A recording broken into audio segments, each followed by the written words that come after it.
Assalamualaikum warahmatullahi wabarakatuh.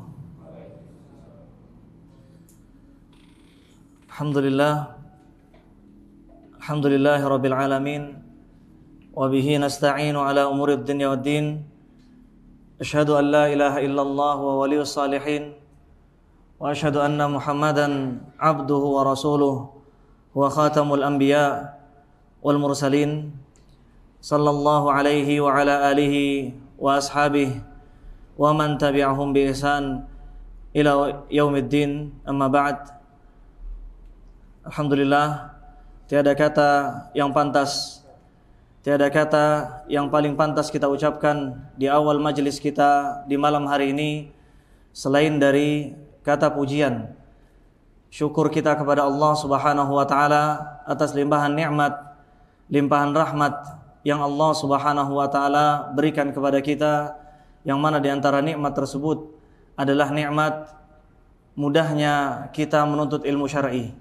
Sebagaimana kata Nabi sallallahu alaihi wasallam, "Man yuridillahu bi khairan yufaqihu fid din." Kalau seandainya Allah ingin kita menjadi orang baik, kalau seandainya Allah inginkan kebaikan ada dalam diri kita, maka Allah akan jadikan kita faqih. Allah akan jadikan kita faham terhadap urusan agama.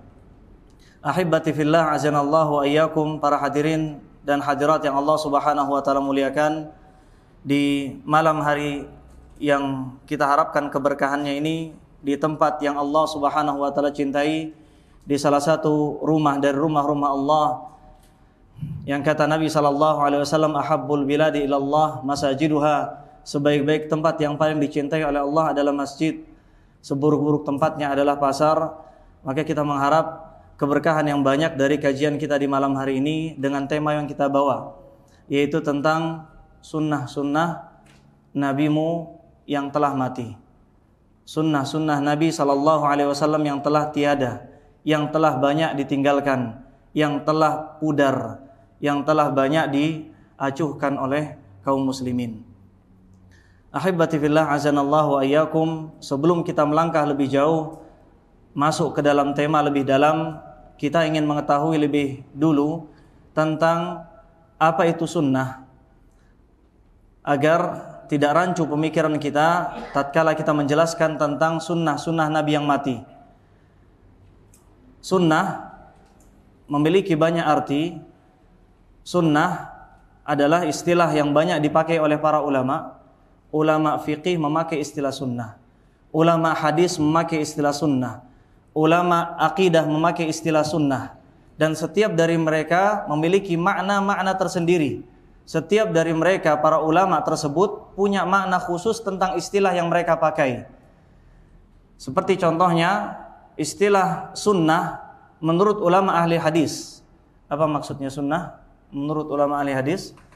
Sunnah adalah segala yang disandarkan kepada Nabi, dinisbatkan kepada Nabi sallallahu alaihi wasallam, baik itu berupa ucapan beliau, perbuatan beliau, ketetapan keputusan Nabi sallallahu alaihi wasallam, dan juga sifat khalqiyah dan khuluqiyah, sifat fisiknya Nabi sallallahu alaihi wasallam dan akhlaknya baginda Nabi sallallahu alaihi wasallam. Ini sunnah menurut siapa?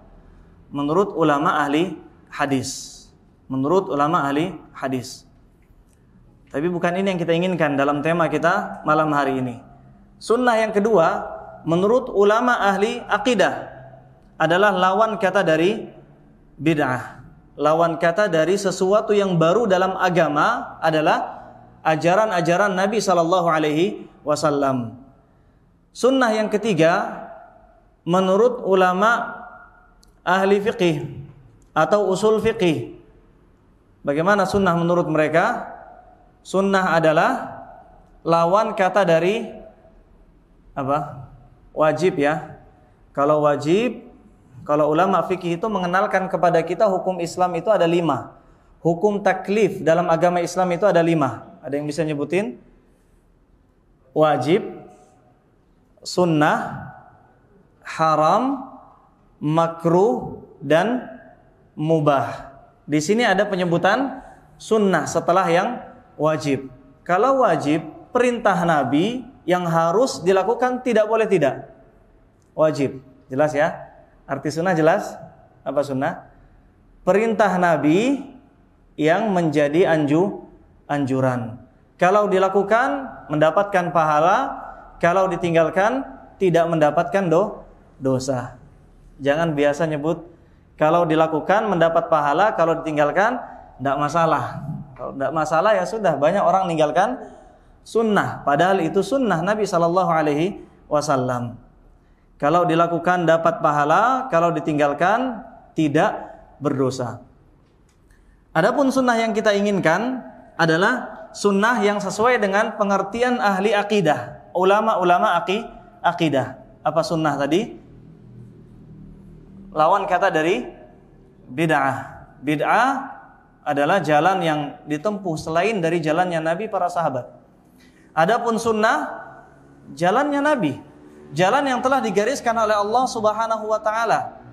Dalam surat Al-An'am, di antara wasiat yang Allah Subhanahu wa taala titipkan kepada Nabi sallallahu alaihi wasallam agar disampaikan kepada umatnya, wasiat tentang tauhid, menjauhi kesyirikan, wasiat agar bermuamalah dengan baik kepada sesama manusia, wasiat yang lain. Dan di antara wasiat-wasiat tersebut adalah wa anna hadza sirati mustaqima fattabi'uh. Nabi diperintah oleh Allah untuk menyampaikan kepada umatnya, untuk memproklamirkan bahwasanya ini adalah jalanku yang lurus. Wa anna hadza sirati mustaqima fattabi'uh. Ikutilah jalan ini. Kita diperintah untuk mengikuti sunnah Nabi. Apa maksud sunnah Nabi?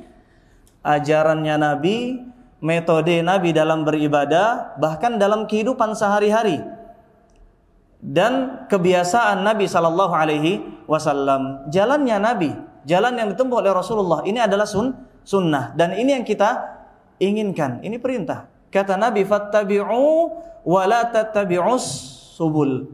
Ikutilah jalannya Nabi ini. Jangan kalian ikuti jalan-jalan yang lain. Fatafarraqa bikum an sabilih, maka kalian akan terpecah belah. Ini perintah dari Nabi sallallahu alaihi wasallam. Maka jalan ini yang kita inginkan untuk tema di malam hari ini. Apa sunnah? Ajaran Nabi sallallahu alaihi wasallam, jalan yang ditempuh oleh Rasulullah, yang juga dilalui oleh para sahabat Nabi, kemudian generasi setelahnya para murid-murid para sahabat, yaitu tabi'un, setelahnya yaitu tabi'ut tabi'in, dan insyaallah kita juga berjalan di jalan yang sama. Hanya ada satu jalan, jalan yang kita minta kepada Allah dalam setiap salat kita. Yang mana? Setiap rakaat salat kita. Ihdinas siratal mustaqim. Ya Allah, tunjukkanlah kami kepada jalan yang lurus. Jalannya siapa? Dalam surat An-Nisa disebutkan tafsir dari jalan yang lurus. Kata Allah, wa may yuti'illaha war rasul faulaika ma'al ladzina an'ama Allahu 'alaihim minan nabiyyin was-siddiqin wasyuhada was-salihin. Siapa yang taat kepada Allah, taat kepada Rasul, maka mereka akan dikumpulkan bersama orang-orang terbaik. Derajat paling pertama adalah para nabi. Derajat kedua adalah siddiqin, orang yang jujur dalam imannya mereka. As-siddiqul akbar siapa? Orang yang paling siddiq, jujur dalam keimanannya adalah yang bergelar As-Siddiq. Siapa? Abu Bakar As-Siddiq. Itu imamnya As-Siddiqin, generasi kedua setelah, derajat kedua setelah kenabian. As-Siddiqin, syuhada, para ahli syahid, was-salihin, dan orang-orang salih. Wa hasuna ulaika rafiqa. Mereka adalah teman-teman, kawan-kawan, sahabat-sahabat yang paling baik untuk kita jadikan teman. Maka ini yang kita inginkan. Dan inilah arti dari hadis Nabi sallallahu alaihi wasallam, fa innahu may ya'ish minkum ba'di fasayara ikhtilafan katsira. Setiap dari kalian, kata Nabi kepada para sahabatnya, yang hidup sepeninggalku, maka dia pasti akan menyaksikan perselisihan yang sangat banyak, pertengkaran, perpecahan yang sangat menyebar luas, banyak sekali. Kata Nabi, fa'alaikum, jalan satu-satunya untuk bisa selamat dari perpecahan itu adalah alaikum bisunnati. Wajib bagi kalian untuk berpegang pada sunnahku. Apa maksud sunnah di sini? Yang sunnah saja, yang wajib tidak? Jangan. Salat maghribnya enggak jamaah, tapi dilakukan salat sunnah ba'diyah maghrib. Seperti itu, menjaga sunnah Nabi. Bukan. Menjaga sunnah itu maksudnya adalah menjaga dan menggenggam ajaran Nabi sallallahu alaihi wasallam, kokoh berjalan di atas jalannya Nabi sallallahu alaihi wasallam. Dan ini yang sulit, terutama di masa-masa kita, di akhir-akhir zaman. Sebagaimana sabda Nabi sallallahu alaihi wasallam, "Inna min waraikum ayyaman." Sungguhnya nanti di akhir zaman, nanti akan datang suatu masa, ayyaman, hari-hari, as-sabru fihinna, orang yang bersabar pada masa-masa itu, kal qabdi 'alal jamar. Hadis yang sering kita dengar, seperti seorang yang sedang menggenggam bara api. Orang yang bersabar di atas ketaatan, bersabar di atas tauhid, bersabar menjauhi kesyirikan, bersabar menggenggam sunnah Nabi sallallahu alaihi wasallam. Nabi contohkan perumpamaannya seperti orang yang sedang menggenggam bara api. Ada batu bara, menggenggamnya perlu keberanian dah. Perlu keberanian.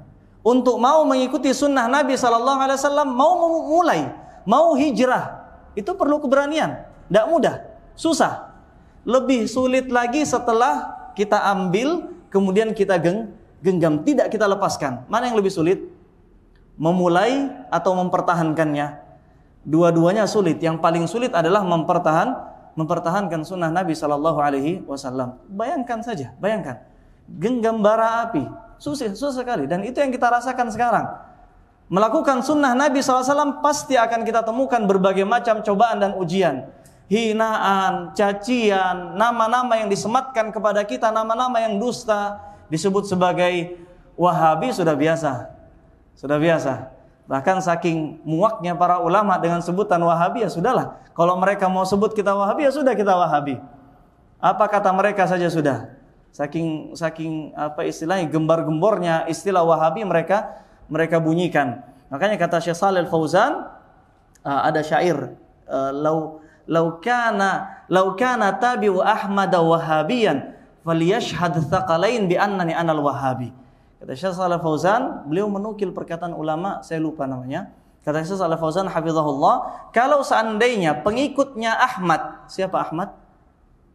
Nabi Muhammad sallallahu alaihi wasallam. Kalau seandainya pengikutnya Ahmad, pengikut Nabi Ahmad, Nabi Muhammad dijuluki sebagai Wahabi, berarti julukan bagus ya? Julukan bagus.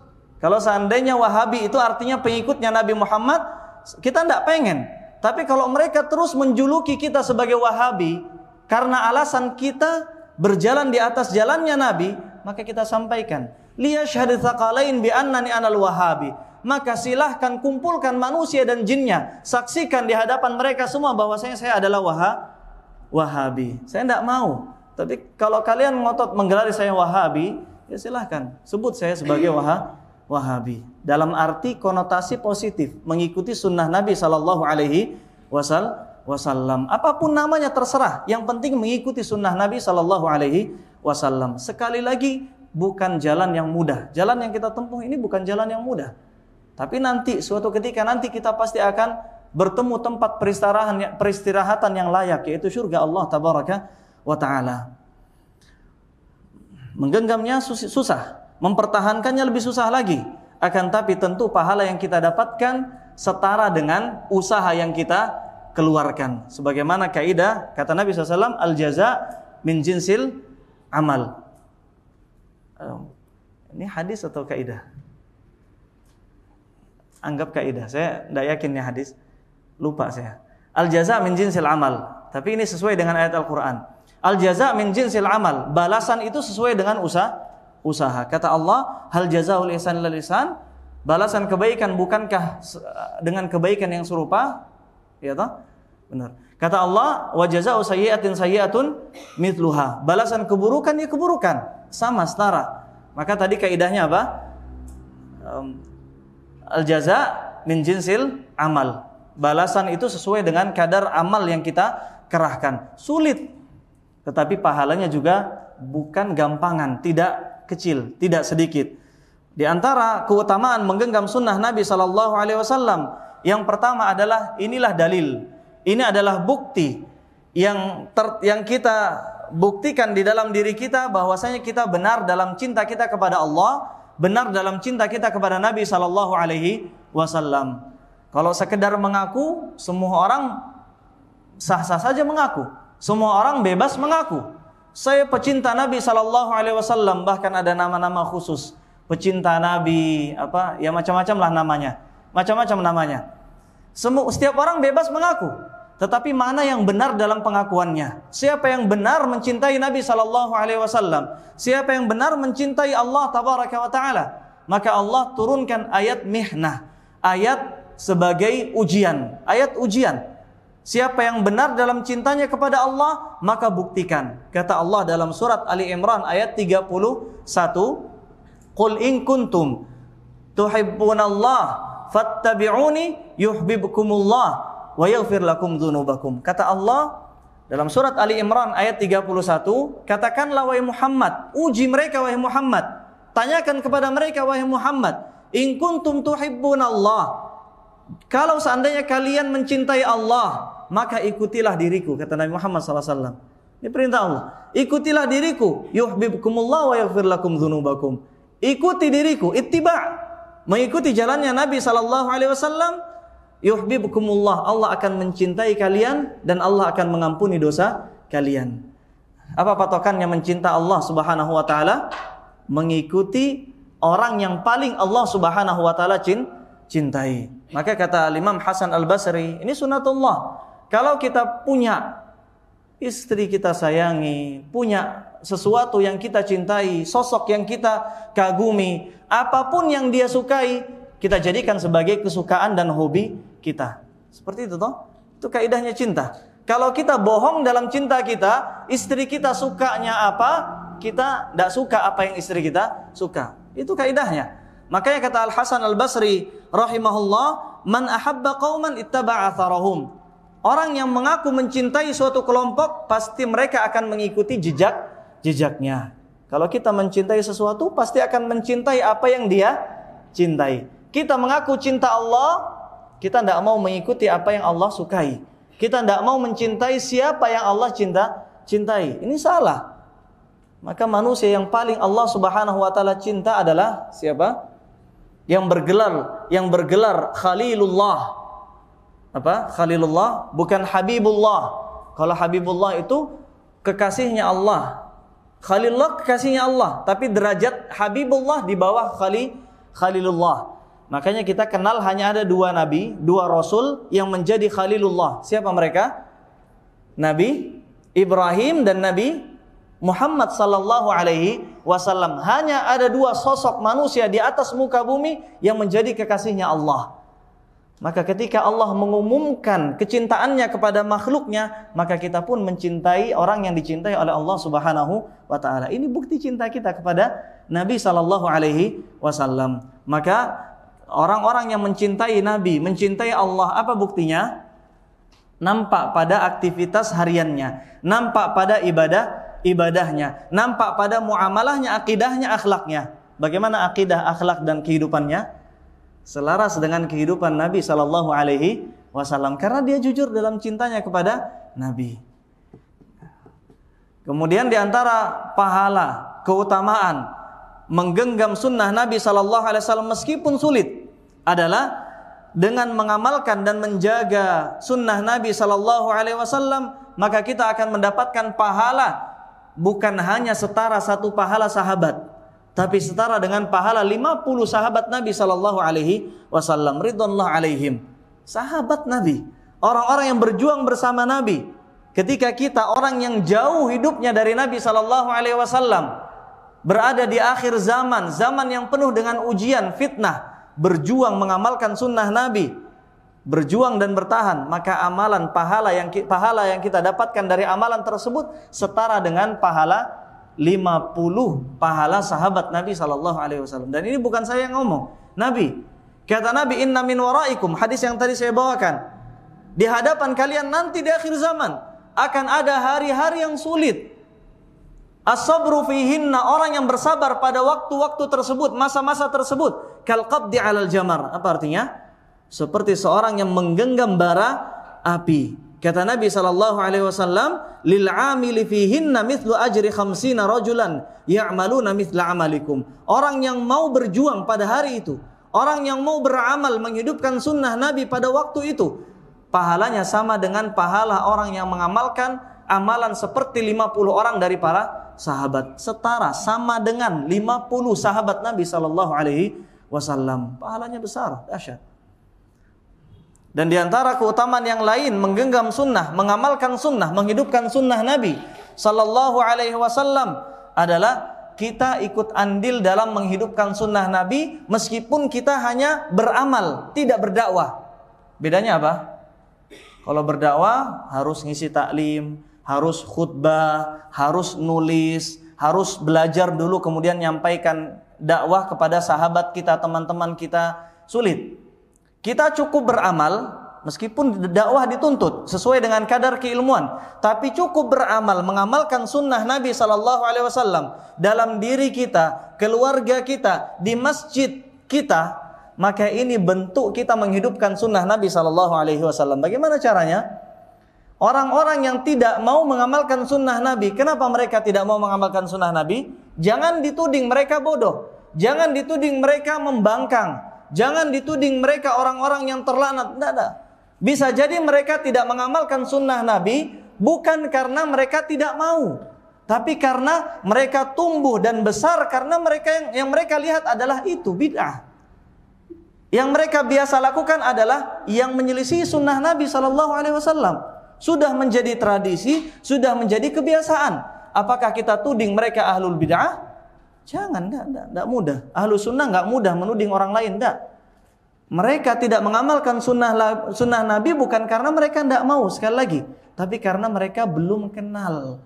Mata mereka, pandangan mereka, kehidupan mereka sehari-hari belum mengenal, belum terbiasa dengan yang namanya sunnah Nabi SAW. Makanya mereka mencela niqab, makanya mereka mencela orang yang cingkrang, makanya mereka mencela orang yang memelihara janggut. Kenapa? Ikut-ikutan. Bukan karena mereka benci, bukan itu, tapi karena mereka tidak mengenal. Maka kembali lagi, ketika kita menghidupkan sunnah itu dalam keluarga kita, sehingga dilihat oleh ayah kita, dilihat oleh anak-anak kita, saudara-saudara kita, sehingga itu menjadi pemandangan yang biasa dalam penglihatan mereka, menjadi kebiasaan harian mereka, akhirnya mereka mulai mengenal. Dan kaidahnya dalam peribahasa kita apa? Tidak kenal maka tidak sayang. Itu kaidahnya. Makanya ada kaidah dalam bahasa Arab, al-insanu a'da'u ma jahilu. Manusia itu terbiasa memusuhi sesuatu yang asing bagi dirinya. Jadi bagaimana kita mendakwahkan sunnah Nabi, menghidupkan sunnah Nabi meskipun tidak dengan cara berdakwah, mengamalkannya dalam masjid kita. Di masjid kita hidupkan, di rumah kita hidupkan, di keluarga besar kita hidupkan. Jangan malu. Kalau kita malu, anak kita malu, teman-teman kita malu menghidupkan sunnah Nabi, lalu bagaimana caranya mereka mengenal sunnah? Dari jalur mana kira-kira? Gak mungkin. Kalau misalkan ada musafir masuk ke sini, Masya Allah, kita mengamalkan sunnah Nabi. Itu pandangan yang mereka lihat, itu keindahan yang mereka terima. Sehingga dengan cara seperti itu mereka akan biasa, mulai mengenal dan akan masuk hidayah sunnah Nabi melalui cara kita beribadah. Jadi caranya mudah dengan mengamalkan. Insya Allah dengan cara itu hidup sunnah Nabi SAW dan kebalikannya akan mati dan sirna bid'ah. Ahibati fillah azanallahu wa iyyakum. Ini tidak lama, bentar lagi Isya. Kita akan langsung sebutkan beberapa sunnah-sunnah Nabi yang mulai padam, mulai tiada di antara dalam kehidupan kita sehari-hari. Yaitu di antaranya adalah yang pertama, tatkala kita musafir berarti lagi jalan keluar kota, kemudian kembali pulang, maka yang sunnah adalah jangan langsung pulang ke rumah dalam keadaan ruwet, pikiran ruwet, dalam keadaan tubuhnya nggak karuan, rambutnya nggak karuan, jangan. Karena itu membawa masalah baru di rumah. Caranya bagaimana? Ketika kita pulang dari perjalanan jauh, maka sempatkan diri kita untuk singgah sebentar ke rumah Allah, ke tempat yang mulia, tempat penuh berkah. Cari keberkahan masjid. Tujuannya apa? Salat 2 rakaat, mengamalkan sunnah Nabi SAW. Dan itu kebiasaan Nabi. Dalam hadis Ka'ab ibn Malik radhiyallahu anhu, beliau berkata, Nabi SAW apabila baru datang dari safarnya, baru datang dari perjalanan jauhnya, bada'a bil masjid. Nabi memulai bukan langsung ke rumah istri pertama, kedua, ketiga, keempat kalau antum punya. Bukan, tapi Nabi memulai dari masjid. Lalu kemudian Nabi fasalla fihi. Nabi melakukan salat di masjid tersebut. Tidak disebutkan di sini jumlah rakaat, tapi kaidahnya salat di siang hari malam hari yang minimal jumlahnya berapa? 2. Salatul laili wan nahar masna masna, itu kaidahnya. Jadi kalau tidak disebutkan berapa rakaatnya pasti 2 rakaat. Nabi salat 2 rakaat. Hadis yang diriwayatkan oleh Imam Al-Bukhari. Kemudian di antara sunnah Nabi SAW adalah di dalam berwudu al-madmadatu wal istinsyaqu bi kaffin wahid. Ketika kita madmadah, tamadmud dan istinsyaq. Apa madmadah? Air ke dalam mulut. Kalau istinsyaq, air ke dalam hidung. Bi kaffin wahid, dengan satu telapak tangan sebelah kanan. Dan ini termasuk sunnah yang saya lihat memang banyak ditinggalkan. Kemudian mengeluarkannya dengan tangan sebelah kiri. Dan ini dipraktikkan oleh sahabat Nabi Abdullah bin Zaid yang banyak meriwayatkan hadis tentang wudu. Kalau hadis tentang wudu itu 2 sahabat yang paling sering meriwayatkan, bisa jadi Utsman bin Affan atau Abdullah bin Zaid. Kata Abdullah bin Zaid mempraktikkan wudu Nabi SAW, beliau mencuci kedua tangannya. Kemudian madmada wastansyaqa min kaffin wahid. Kemudian berkumur-kumur istinsyaq dengan satu telapak tangan. Fa fa'ala dzalika thalathan. Kemudian beliau lakukan itu tiga kali. Jadi kumur-kumur, masukkan air ke dalam hidung, istinsyaq, hanya butuh tiga kali, apa istilahnya? Tangkupan, apa sih? Cidukan dengan tangan. Cidukan dengan tangan, hanya butuh 3 kali. Kemudian mengeluarkannya dengan telapak tangan sebelah kiri. Itu sunnah. Kemudian di antara sunnah yang lain yang banyak ditinggalkan adalah salat 2 rakaat setelah kita bertengkar dengan siapapun. Bertengkar dengan teman kita, sahabat kita, dengan istri kita, dengan anak kita, maka tengkar ini pasti akan menyisakan sisa dalam diri orang yang bertengkar. Butuh kafarah. Apa kafarah? Kafarah itu penghapusan dosa. Apa penghapusan dosanya? Kafarahnya? Kata Nabi SAW, takfiru kulli lihain rak'atan. Kafarah dari setiap pertengkaran adalah 2 rakaat salat. Salat apapun. Kita sumpek di rumah habis misalkan bertengkar dengan istri, bertengkar dengan siapapun misalkan di rumah, lalu kemudian kita datang ke masjid, salat tahiyatul masjid, itu yang akan menjadi kafarah. Tidak mesti salat khusus. Salat apapun itu yang akan menjadi kafarah. Di antara sunnah yang lain adalah salat dengan menggunakan sendal. Pernah salat pakai sendal? Jangan di masjid ya. Jangan di masjid. Tentu tempat kita sekarang berbeda dengan masjid di zaman Nabi SAW. Jadi kita mempraktekkan sunnah itu perlu pertama ilmu. Yang kedua perlu hikmah. Perlu melakukannya dengan bijak, dengan hikmah, tidak serampangan. Sunnah Nabi SAW yang belum pernah dikenal di masyarakat, azan yang biasa kita dengar adalah azannya Bilal ibn Rabah. Kita belum pernah mungkin mendengar azannya Abul Mahdhurah. Kita belum pernah mungkin mendengarnya azan yang lainnya. Kalau kita langsung praktekkan, belum ada istilahnya sosialisasi ke masyarakat, kira-kira kita digebukin sama masyarakat enggak? Digebukin, digeruduk sama masyarakat, bilang ini masjidnya sesat, malah merusak nama sunnah. Kenapa? Bukan karena sunnahnya yang buruk, tapi kitanya, orang yang mempraktekannya tidak dengan cara yang hikmah. Pertama ilmu, yang kedua hikmah, yang ketiga sabar. 3 hal yang harus kita lakukan. 3 hal yang harus ada dalam diri kita ketika kita amar ma'ruf nahi mungkar. Ini perkataan Syekhul Islam Ibnu Taimiyah. Ilmu, al-hilmu, was-sabru. Ilmu, kelembutan, hikmah, kemudian as-sabru, kesabaran. Jadi bagaimana caranya pakai sendal di masjid? Silahkan pakai khuf. Pernah lihat khuf? Khuf itu seperti sepatu tapi terbuat dari kulit. Biasa ada kalau misalkan kita keluar ke arah Arab sana, daerah-daerah Arab, biasa orang-orang dari Rusia, orang-orang biasa dari Eropa yang malah semangat mempraktekannya. Karena biasa mereka negeri kafir ya, jauh dari sunnah. Tatkala mereka mengenal sunnah, mereka orang paling terdepan melakukan sunnah. Biasa orang-orang Rusia, kalau di Mesir, orang-orang Rusia, orang-orang Tajikistan, Kazakhstan itu yang praktek pakai khuf. Silakan kita beli khuf. Kalau tidak ada khuf, pakai kaos kaki. Itu diantara sunnah, alas kaki. Intinya ketika kita sholat pakai alas kaki. Kalau tidak bisa di masjid pakai alas kaki ketika momennya pas. Di mana? Sholat istisqa, sholat minta hujan, sholat misalkan sholat apa? Sholat Idain, sholat 2 hari raya. Jangan dilepas sendalnya. Kita kadang-kadang ketika kita sholat ribet sendiri naruh sendal di mana. Udah enggak usah ditaruh di mana-mana, pakai sendalnya. Kapan lagi kita praktekkan sunnah Nabi sallallahu alaihi wasallam? Kemudian di antara sunnah Nabi sallallahu alaihi wasallam adalah salat istikharah.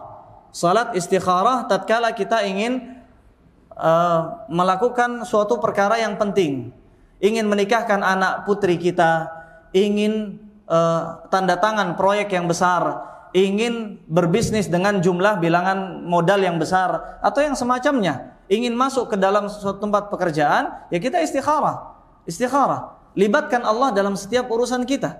Kata Imam Nawawi rahimahullah, Imam An-Nawawi rahimahullah kata beliau, yustahabbu an yastashir qabla al-istikharah man ya'lam min halihi an-nasiha wasyafaq wal khibrah. Sebelum kita istikharah, biasakan istisyarah. Gimana langkahnya?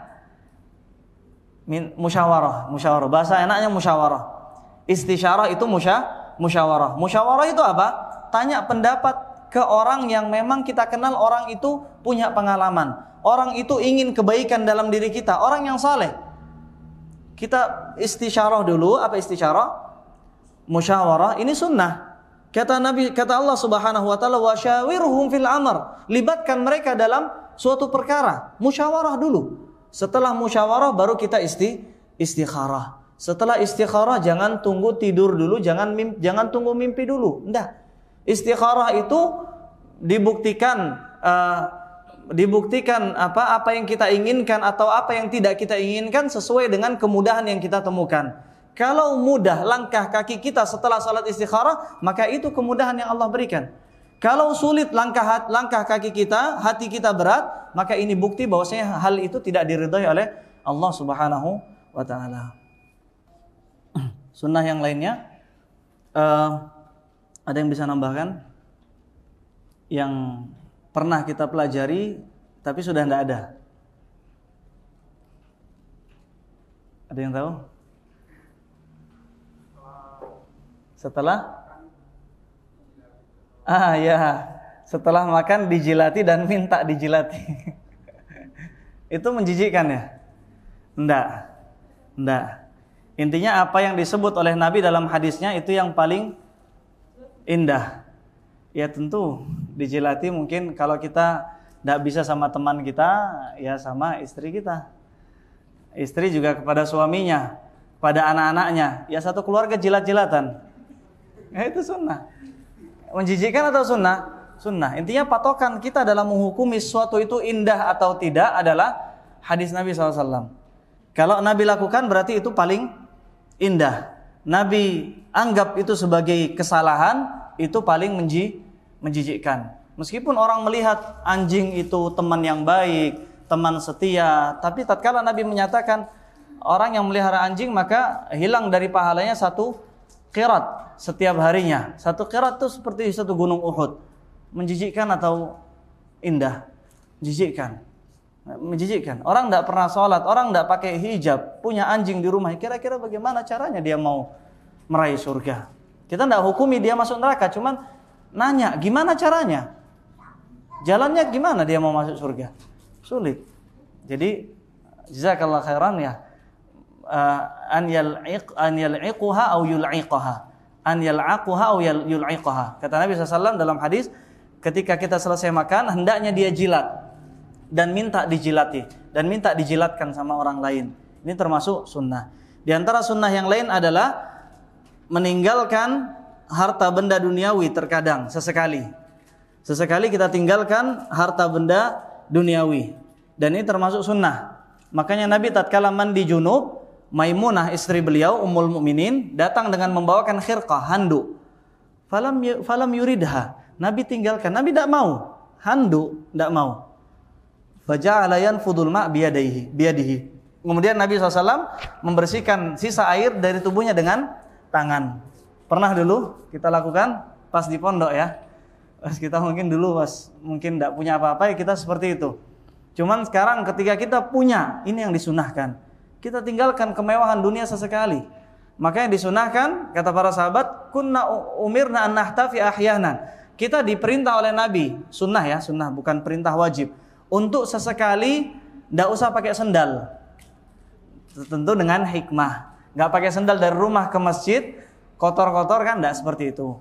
Jadi kalau misalkan kita kemana jalan pagi misalkan tidak pakai sunnah, dan sunnah ini yang diinginkan orang-orang barat sekarang, ya toh? Kenapa kita tidak lakukan? Tidak usah pakai alas kaki. Dengan begitu kita akan melupakan dunia sejenak dan ingat akan akhirat. Makanya dahulu di zaman para sahabat ada salah seorang sahabat Nabi yang safar menuju Mesir, yang pergi ke negara Mesir untuk mencari hadis Nabi sallallahu alaihi wasallam. Dia pun bertemu dengan salah seorang amir. Amir itu pemimpin di suatu tempat, pemimpin. Bisa jadi gubernur. Amir itu kadang diistilahkan dengan istilah gubernur Mesir. Lalu kemudian tatkala sahabat itu bertemu dengan amir ini juga sahabat, bertemu dengan pemimpin negeri Mesir dalam kondisi syaithan, rambutnya enggak beraturan, rambutnya enggak disisir, rambutnya berantakan. Maka kata sahabat yang biasa tadi ketika bertemu, inna rasul mali araka syaithan wa anta amirul balad. Kok bisa rambutmu berantakan seperti itu padahal kamu adalah pemimpin negeri Mesir? Maka pemimpin tersebut, sahabat tersebut mengatakan, Rasulullah sallallahu alaihi wasallam dahulu melarang kami untuk terlalu banyak hidup dalam kemewahan, katsiri minal irfah. Terlalu banyak hidup dalam bergelimang harta duniawi. Kemudian ini yang pertama, rambutnya berantakan. Ini sesekali ya. Tapi hukum asalnya kita rapi. Hukum asalnya kita indah karena Allah jamil yuhibbul jamal. Tetapi sesekali ditinggalkan. Jangan laki-laki itu jadi kayak cewek. Masya Allah parfumnya banyak sekali. Nanti minyak rambutnya ada sekian. Beli dengan harga. Itu laki apa perempuan? Enggak. Tinggalkan sekali seperti itu. Tinggalkan. Kadang gak usah pakai handuk. Gak usah pakai ini sesekali. Dan ini termasuk sunnah yang banyak ditinggalkan. Kemudian sahabat yang biasa itu melihat amir tadi, pemimpin tadi tidak pakai sendal. Kemudian dia bertanya kedua kalinya, mali arak wara'ahu hafian, mali araka hafian. Kok bisa tidak pakai sendal, nyeker? Maka kemudian amir tersebut mengatakan, kadang Nabi SAW memerintahkan kami untuk meninggalkan sendal. Kadang. Dan ini termasuk sunnah, tapi kadang-kadang. Jadi sunnah ini maksudnya kadang dilakukan sesekali saja. Mungkin seminggu sekali. Jadi ini termasuk sunnah, dan sunnah apapun itu hendaknya kita lakukan meskipun itu satu kali seumur hidup. Kemudian yang setelahnya, sunnah yang setelahnya, ini kalau ini kita sebutkan semuanya banyak. Artinya bukan ingin memberatkan kita nerima ilmu banyak dengan tujuan capek beramal nanti sudah kita tinggalkan semuanya, bukan. Tujuannya ilmu kita itu untuk menyadarkan bahwasanya ilmu kita itu sedikit. Kalau kita ingin berkarya dalam ibadah, ditahan dulu. Kenapa? Ternyata ada banyak sunnah Nabi yang belum kita lakukan. Sebelum sunnah poligami mungkin sunnah yang lain dulu mungkin dipraktekkan. Sunnah Nabi yang lainnya. Jadi sunnah yang setelahnya adalah sunnah mengucapkan salam dan memberi makan kepada siapapun. Selama dia muslim maka kita ucapkan salam. Terkadang saking saking malasnya kita mengucapkan salam, kita tidak mau mengucapkan salam kecuali orang yang kita kenal saja. Adapun orang lain yang tidak kita kenal, maka kita tidak mau mengucapin salam. Apa masalahnya? Ini sunnah Nabi SAW yang banyak ditinggalkan oleh kaum muslimin. Kata Nabi SAW, tatkala ada orang bertanya, tentang agama Islam, ajaran Islam yang paling mulia dilakukan. Maka kata Nabi SAW, tut'imut ta'am wa taqra'us salam ala man arafta wa ala man lam ta'rif. Traktir, ucapkan salam kepada orang yang enggak kalian kenal dan kepada orang yang kalian kenal. Jadi dalam hal traktir mentraktir, enggak usah pilih kasih. Nanti pulang ke masjid mungkin ada yang traktir 1-2 orang, satu masjid misalkan. Ya ini sunnah Nabi SAW. Ini sunnah Nabi. Yang banyak, dan juga qiraatus salam, mengucapkan ucapan salam. Terkadang kalau tidak dikenal tuh tidak mau kita mengucapkan salam, tidak tahu kenapa. Padahal simah, ciri khas dia sebagai muslim terlihat. Pakai baju ayam muslim, saya adalah muslim. Jenggotnya dipelihara, pakai kopiah. Tapi ketika kita berpapasan buang muka. Seperti ini bukan akhlak yang baik. Ini bukan salaf yang baik. Salaf yang baik orang yang mengikuti Nabi sampai pada akhlaknya Nabi SAW. Bertemu, sapa. Nanti saya bacakan ayatnya, wala tusa'ir khaddaka linnas. Nah, wasiatnya Luqman kepada anaknya, jangan kamu palingkan wajahmu kepada orang lain. Kalau bertemu, hadapkan wajah. Itu cara kita menanam benih-benih persaudaraan. Kalau membuang muka, sampai kapan kita akan menjadi saudara? Kemudian yang terakhir adalah mengucapkan amin di belakang imam sambil mengangkat suara. Kata Nabi SAW, apabila imam mengucapkan amin, fa'aminu, maka ucapkan amin. Fa innahu man wafaqa ta'minuhu ta'minal malaika. Siapa yang aminnya selaras dengan aminnya malaikat. Malaikat makhluk gaib, kita tidak tahu. Kita hanya bisa menerka-nerka saja. Kalau seandainya aminnya kita selaras dengan aminnya malaikat, Allah akan ampuni dosa kita yang telah lalu. Cukup amin, dijaharkan, jangan malu-malu. Tidak tahu saya alasannya kenapa orang kok malas sekali mengucapkan amin. Ketika mengucapkan amin, amin. Pelan sekali. Mana ajaran Nabi? Padahal orang-orang Yahudi, mereka tidak hasad kepada kita bukan karena dunia. Mereka hasadnya mereka kepada kita bukan dunia. Mereka punya dunia, kita tidak punya dunia. Mereka hasad kepada kaum muslimin karena 2 hal. Karena salamnya kita satu sama lainnya dan ucapan aminnya kita. Maka di antara kekuasaan Allah tatkala para lelaki, orang-orang yang dewasa, yang suaranya lantang sudah mulai meninggalkan amin, Allah angkat suara amin itu melalui suara anak-anak kita.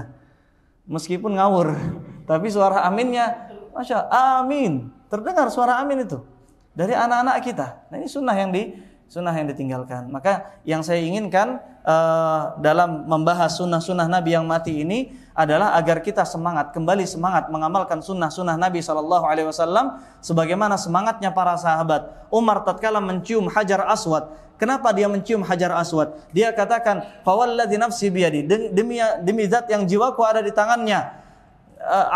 "Inni la'araftu annaka hajaran." Aku tahu kamu hanya sebongkah batu. Kamu tidak bisa memberikan manfaat, kamu tidak bisa mendatangkan madarat. Tapi karena aku melihat Nabi menciummu, maka aku menciummu. Alasan kita beramal simple. Apa? Nabi beramal, maka saya pun beramal. Anas bin Malik tatkala salat di atas keledainya, muridnya terheran. Ya, wahai Anas, kenapa engkau salat di atas keledaimu? Kenapa engkau salat tidak menghadap kiblat? Salat sunnah tentunya. Maka kata Anas bin Malik, aku melihat Rasulullah SAW salat di atas keledai. Kalau seandainya aku tidak melihat Nabi salat demikian, maka aku pun tidak akan melakukannya. Itu alasan kita dalam beramal. Maka terakhir, Sufyan Ats-Tsauri mengatakan, "Lau istata'ta alla tahukka ra'saka illa bil athar faf'al." Kalau kita bisa menggaruk kepala kita dengan dalil. Gimana caranya garuk kepala dengan dalil? Ya kita cari dalilnya. Gimana caranya Rasulullah menggaruk kepala? Ada nggak dalilnya? Sejauh yang anak tahu nggak ada dalilnya.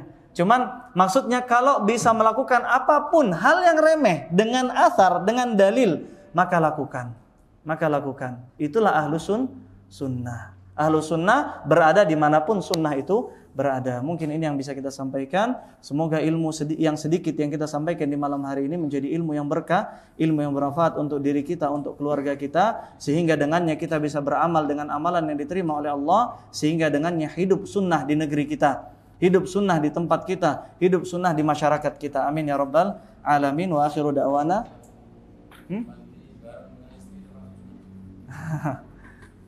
Naam, mandi bareng sama istri termasuk sunnah. Iya. Nabi SAW mandi sama istrinya, mandi sama Aisyah dalam qas'a wahidah. Kalau di kita mungkin semacam ya mangkok atau mungkin ember lah ya. Dengan satu ember. Terkadang Nabi yang mendahului Aisyah, terkadang Aisyah yang mendahului Nabi mengambil gayung. Artinya romantisme dalam keluarga. Ini termasuk sunnah. Allah taala alam. Wassallallahu wasallam ala nabiyina Muhammad. Assalamualaikum warahmatullahi wabarakatuh. Subhanakallahumma wa bihamdika.